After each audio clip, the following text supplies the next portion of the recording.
भूली हना भौजी ललटनिया के छाप के सब जत करत सपोर्ट की चाप के। क्या बात कर रहे हैं, सही में कोई शक है क्या? भूली हना भौजी ललटनिया के छाप के सब जत करत सपोर्ट की चाप के। का चाहता रहा इसके बदले में बोलिए कौन सुविधा लेंगे? क्या देंगे बताओ ये भौजी न लेबू की जा। सुना बीजेपी के जैसा दिखाइएगा न ठेंगे, अब के तो वोट ललटनिए को देंगे। देंगे देंगे भौजी देंगे देंगे देंगे देंगे वोट देंगे देंगे।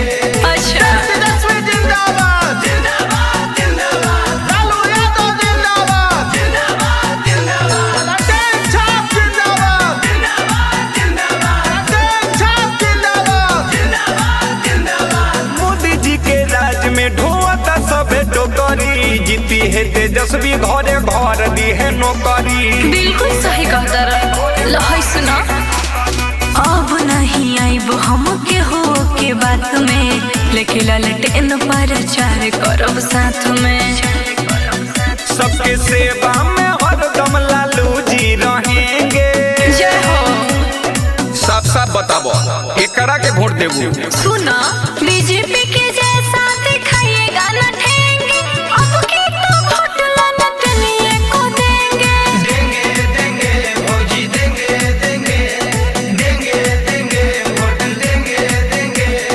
तेजस्वी जिंदाबाद जिंदाबाद जिंदाबाद, लालू यादव जिंदाबाद जिंदाबाद जिंदाबाद, ललटेन छाप जिंदाबाद जिंदाबाद जिंदाबाद, ललटेन छाप जिंदाबाद जिंदाबाद जिंदाबाद। करो विश्वास नहीं रुकी अब विकास हो, फेनु ललटेन भौजी करी कुछ खास हो। घरे घरे जाके हम सबके बताई, सबका से पहले बटन हम ही दबाई।